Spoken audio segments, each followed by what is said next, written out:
Hey guys, I am John Carrick, author of Legacy of a Mad Scientist and The Legend of Ashley Fox. Got another chapter done last night, and we've got a lot to talk about tonight. But since Conan is on the thumbnail, we'll do this first. This is King Conan 17. Yesterday was 212, not 216, and I said 216. This is a really great comic. There's a lot to talk about. I learned several things that I did wrong in my comic that they do not do wrong here. That is something you should know. I don't know if you know this.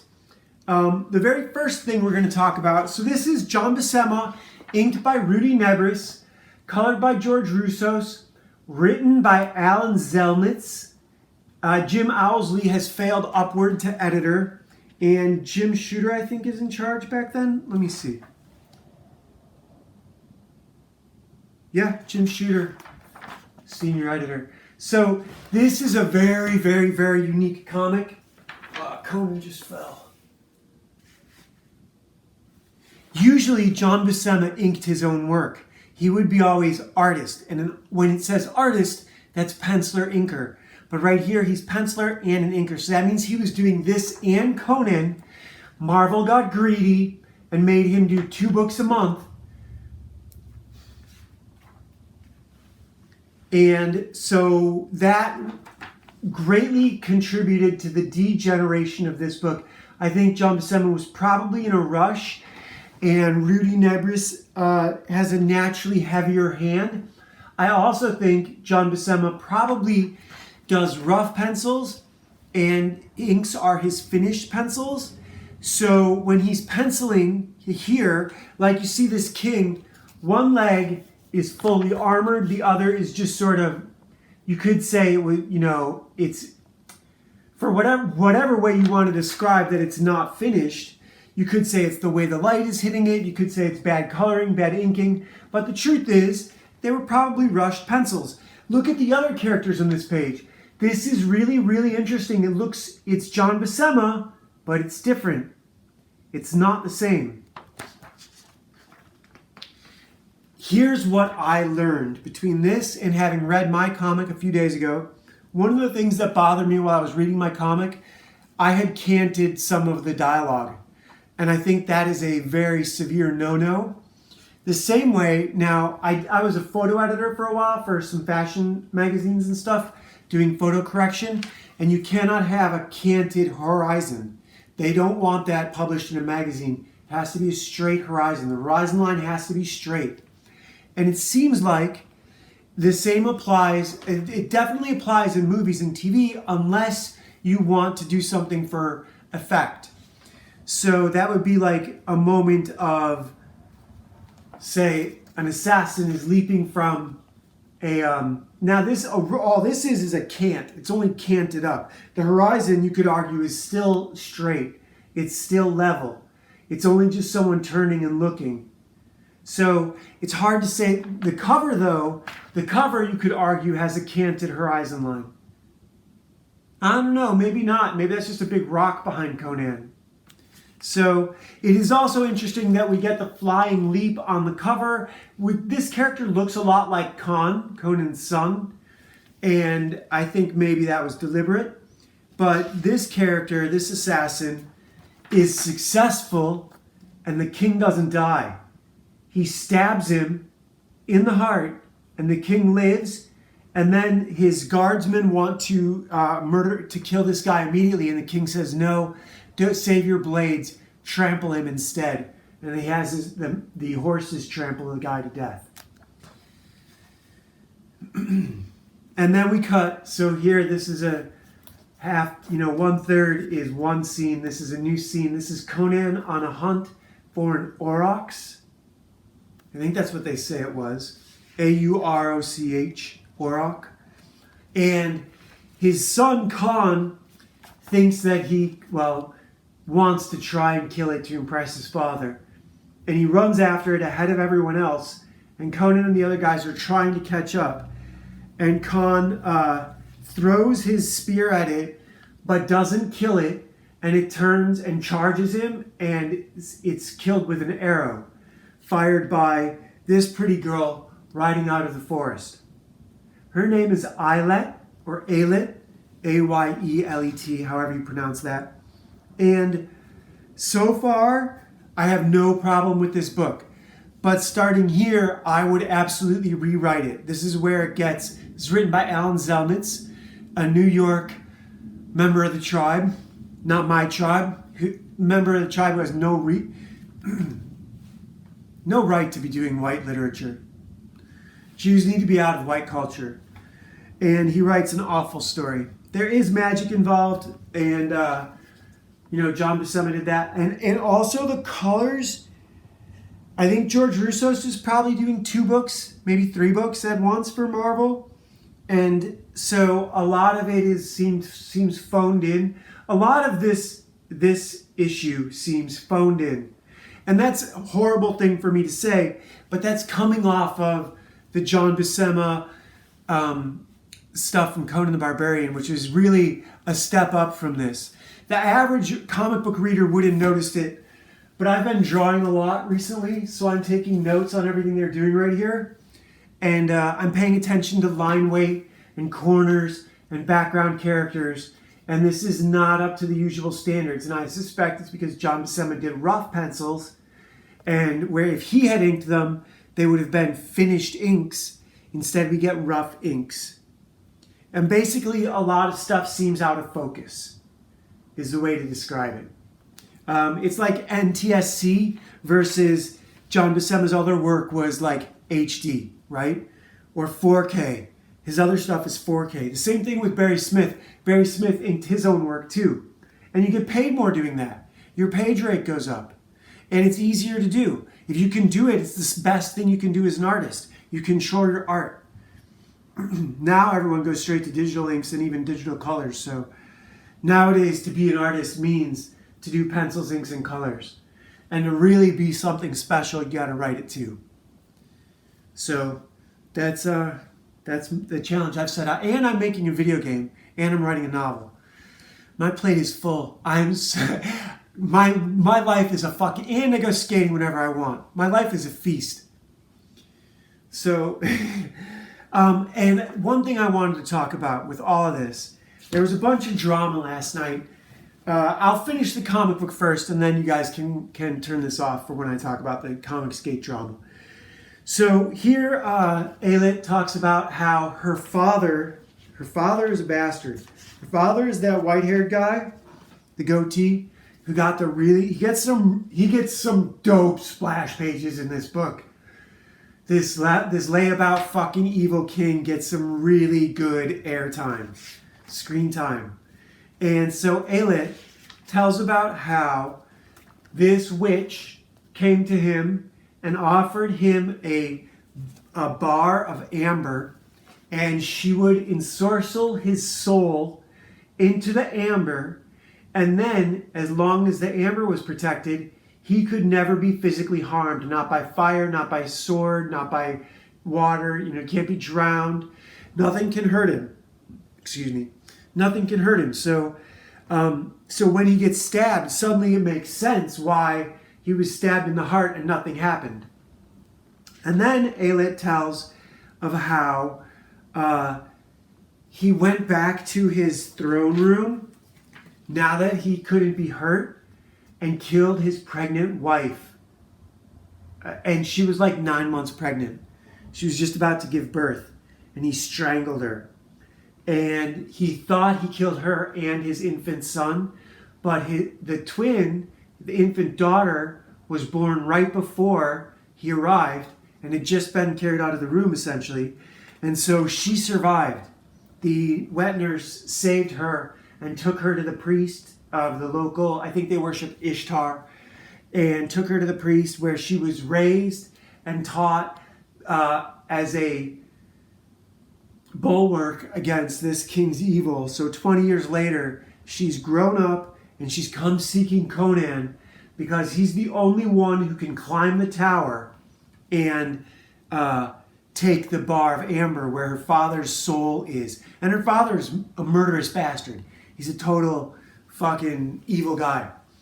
Here's where it gets Jewish. And I wanted to not do this. I want to rewrite this, and I'm going to rewrite it right now.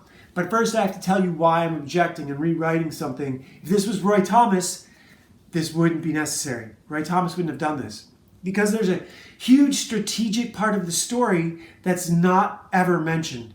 And so Aelith, has an army. Basically a small army. And a lot of them are very skilled. And she has a raid ready.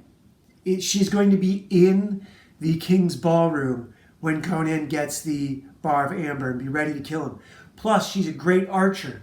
And that's not highlighted enough either. It's all in the story. Alan Zelnitz cannot avoid it because she is a goddess with the bow. She's like Diana. She's fucking great. She is fucking great. There's a female mixed martial artist right now, Dakota something, and she's from Belarus or Bulgaria, one or the other, and she's kicking some fucking ass. She looks like an angel. She looks like one of our Valkyrie. She's very feminine, long, beautiful hair, blonde, and she knocks girls out and round kicks them to the head. Plus, she's tall, so she's very much a shield maiden. And this is so Conan is being told this in the throne room, essentially, where they're having dinner at the royal court in front of his wife Zenobia and their son Con. And Con is completely taken with Aelith. Con's like 15, right? 14, 15. So he wants his shot at the crown. But he's still too young in this. This is only issue 17. Con's not that old yet. In some of the later issues, he's much older. And so here, Aelith is teaching him how to shoot. She can shoot a coin. He tries to hit the bird and misses, but she hits it right away and says, in the desert, all of our food came out of the sky. And that's a fucking amazing line. So I'll give him it for that. That's a great line. But he can't get that wrong because it's in the art. He can't, all he had to do was go with the art and not add anything else. He added this prophecy and it's just stupid. But that's really the only part I can object to. And the other thing I've noticed about John Buscema, his panels are always square. Rectangular or square. I've never seen an asymmetrical panel in a John Buscema comic. Never. I've never seen canted text, and I don't know that I've ever seen a canted horizon. For all I know, every horizon is a straight horizon line. And that is something that's really big in advertising in old magazines. Text was always straight, and horizon line, I did that for years, color correction and photo retouching, and that's how I learned my colors. And the horizon line is the first thing you have to fix because that's how you learn the dimensions of the shot. You don't know what the dimensions of the shot are until you've cropped it. And this is all now. Conan is getting into trouble. He's in his 40s now, and he is hitting on this girl Aelith. But this would have been really easy to write this as an ambitious king. He wants to take over her lands.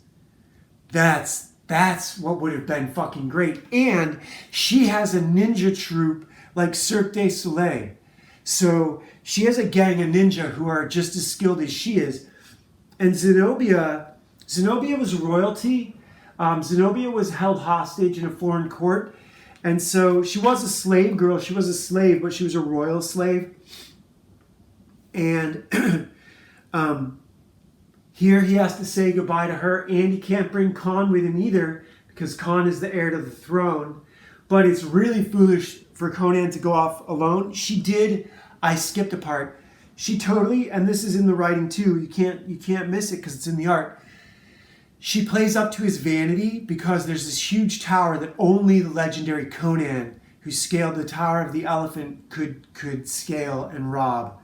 So she plays to his vanity, but really, yeah, he wants to test himself, and that's pretty relevant and present in his persona.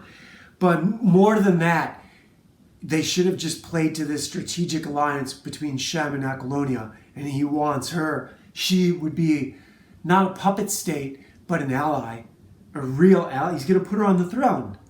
That is a must-have, not a That's not the sort of thing you can pass up as a king. So here we're getting more examples of how evil her father is, where he has these guys didn't pay their weekly tax. And he says, have them strung up from the ramparts, and that'll teach the others to pay their weekly tax. Check out the foreshortening on Wolverine. There was something I saw, I think even in here, where I thought to myself, it really needs some foreshortening on that panel. It would have been really easy to do it. This panel is perfect. Look at how big his hand is. Where'd it go? This is great. Look at how forward this hand is. You really get the sense of depth right there. Like that could be television, you know?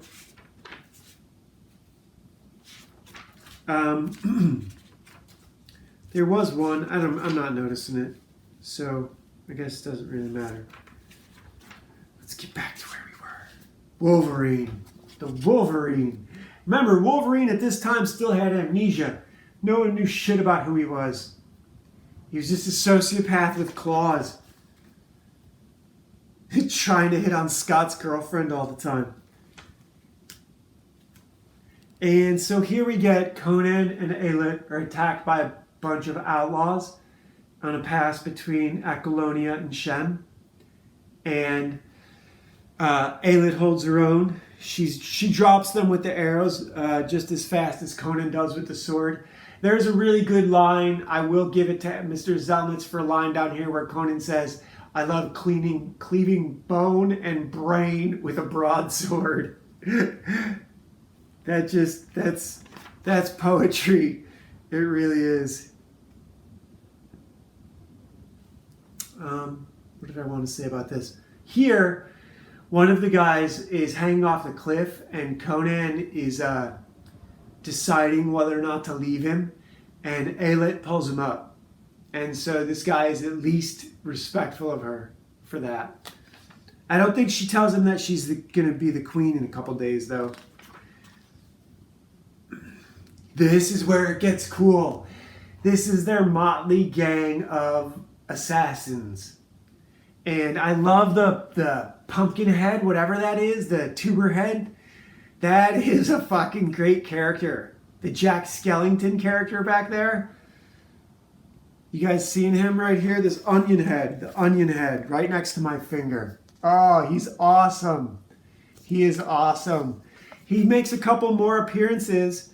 So this is Aelith's troop, and Conan is pretending to be a horse. Not that he would be recognized, but that's Conan under the horse's head.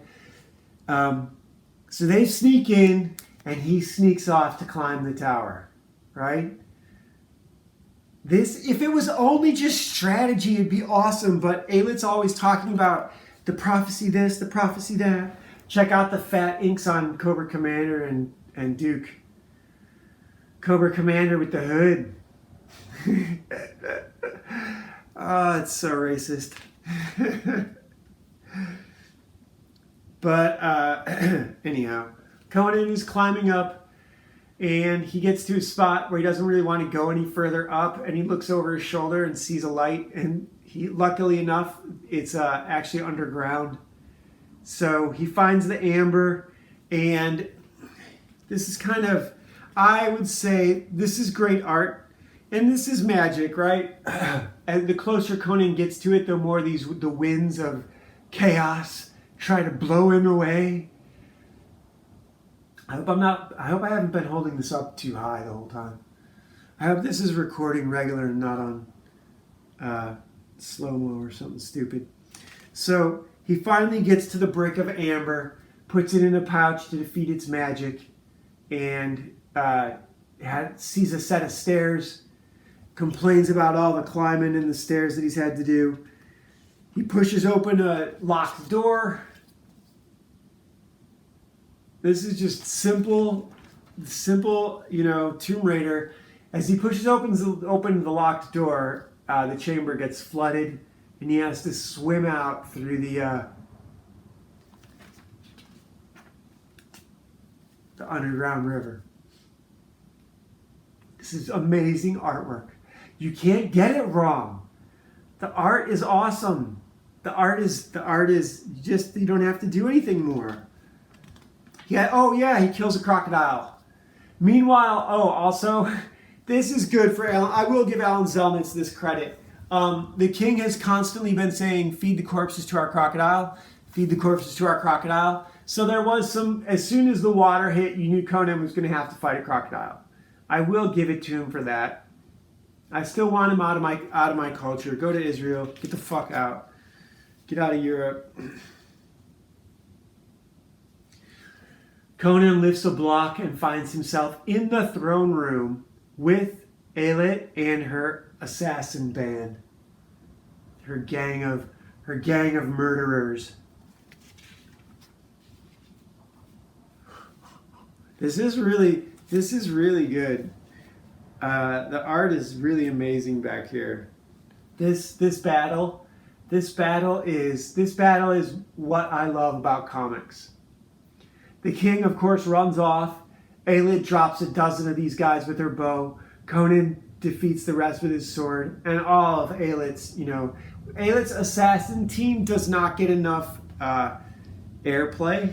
Like, it would be better if they had a whole bunch of, like, if they each had a panel, that'd be fucking sick. But yeah, the way it is, they might not even be part of it. You don't even see them really take. They have to be part of it because that was her only way in. Oh, here, so Aelith goes after the king, and Conan pulls down some drapes to burn this bar of amber and release the soul. And that is a cool bit of magic. Check this out. Look at that. The pillar of fire. So now the king can die.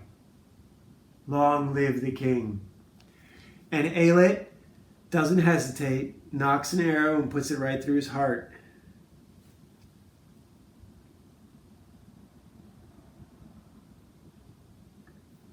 What else is there to say? There's a bit of a denouement. The people cheer. Conan kisses her. And then I think this was meant for maybe her to say something else. But, yeah, that's the last page. And this is a Dungeons and Dragons adventure one-page thing. But, yeah. So, this is King Conan 17. I think this is the first King Conan. I think before that they were Conan the King. No, I think after that, after this, they become Conan the King. Because Conan the King starts with a C and it puts him next to Conan the Barbarian.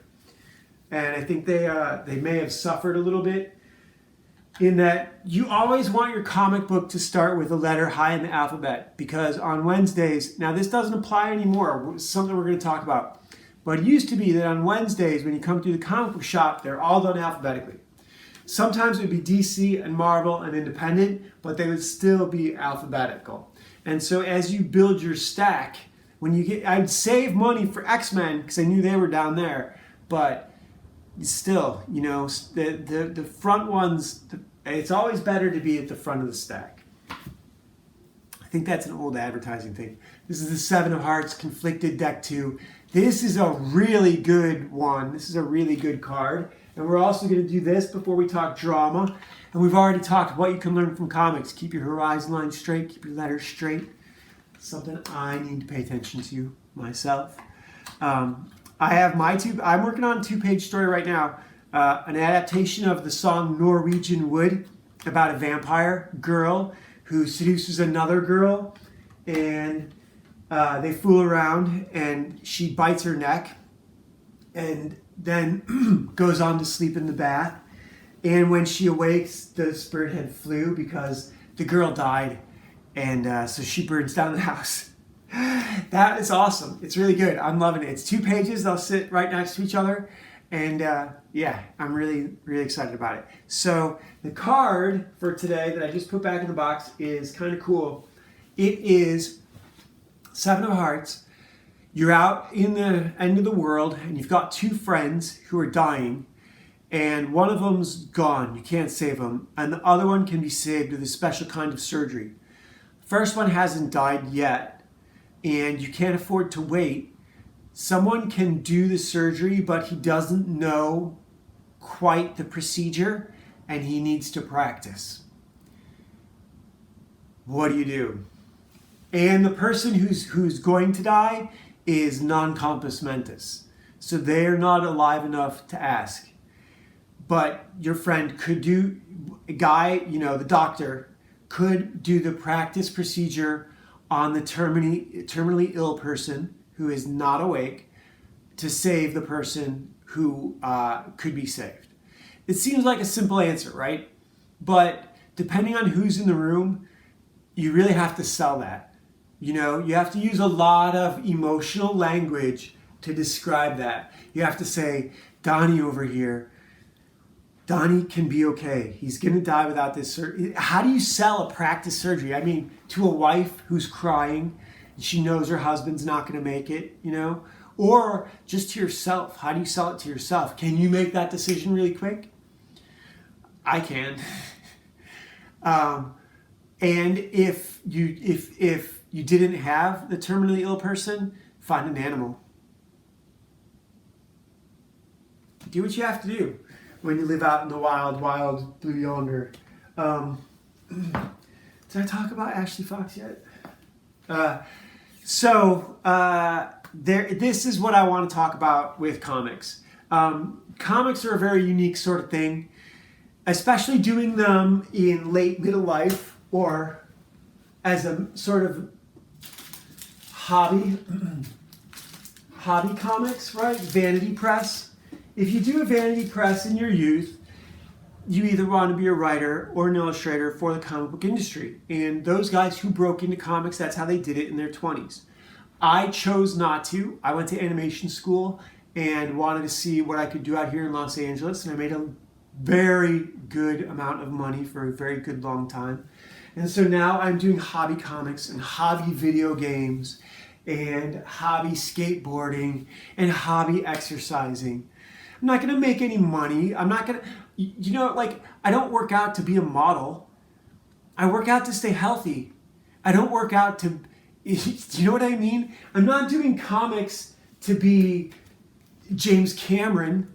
That's fucking absurd. I'm doing comics because I love them. It's kind of this same thing. It's the exact same thing of someone who loves to play guitar but never wanted to be John Bon Jovi, right? Do you have to stop playing guitar? Do you have to stop writing songs? Because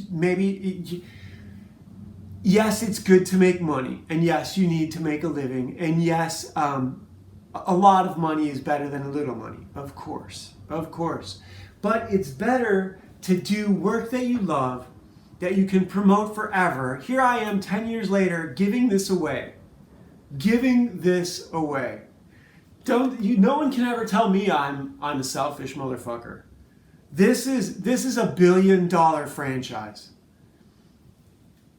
Sincerely. It absolutely is. Our video games are going to come out. I've been working in development on that for quite a long time. It's going to happen. I have more money now. I went through a very rough period for a while. I do need some money for development. I have a couple merch ideas that I'm putting together right now that I may spend some money on here in the next few months. And maybe I'll have some merch to sell on this channel to generate a few extra dollars to pay some coders for some specific things in a video game. But it's hobby. Never think of doing this sort of thing as a financial. It's like rebuilding cars, right? Sure, you can flip it for some money, and yeah, you can turn that into a business. It's the same thing with this. I can do this for some money and I can turn it into a business. But if I lose the love for doing it, it's not worth the time and energy. It'd be better spent playing solitaire and watching movies. Life's too short to go through it hating people. Last night, I witnessed a spurg out of epic proportions. A spurg who wouldn't get on camera with two people who were on camera and just had nothing but venom to spew. I spew venom on this channel, but I do it with a smile, right? I talk shit to the Jews and I talk shit about white replacement, but don't believe for a second white people are going anywhere. There's more white people on this planet than have ever been at any time in human history. We do race war for fun. Don't get it twisted. Don't get it twisted, right? If you're not having fun, what are you doing with your life? This guy is doing comics and he's just murderously unhappy. Tried to start a fight, and the host and the other guest were perfectly calm and cool the whole time. The guest got a little testy because the guest can. It's sort of like the XO. If you guys don't know, if you have a CO, commanding officer, he has an executive officer and a first sergeant. And usually the first sergeant is a bit of a dick, and the XO is the light touch. They kind of did that in Star Trek The Next Generation, whereas you had Jean-Luc Picard, and you had the XO with the mustache and beard, and then you had Worf, who's essentially the first sergeant. That's kind of how the military works. And you can go very far with that triumvirate, right? Because the first sergeant can throw forward all kinds of risky ideas that basically throw the soldiers into a meat grinder. And the XO's job is to find the smoothest way so you get the least amount of attrition. You don't want to be a berserker all the time. But the first sergeant's job is to be default aggressive. Now, if you, as a person, can manage those three, that's the triumvirate, right? That's the Father, Son, and the Holy Spirit. It really is. And if you can manage those in your own life, you certainly don't need advice, right? Be default aggressive. Human life has value. Keep your eyes on the prize. I think that's enough for today. I had more to say, but it's the first time I've ever summed anything up that nicely. So get out while the getting's good. See you guys tomorrow.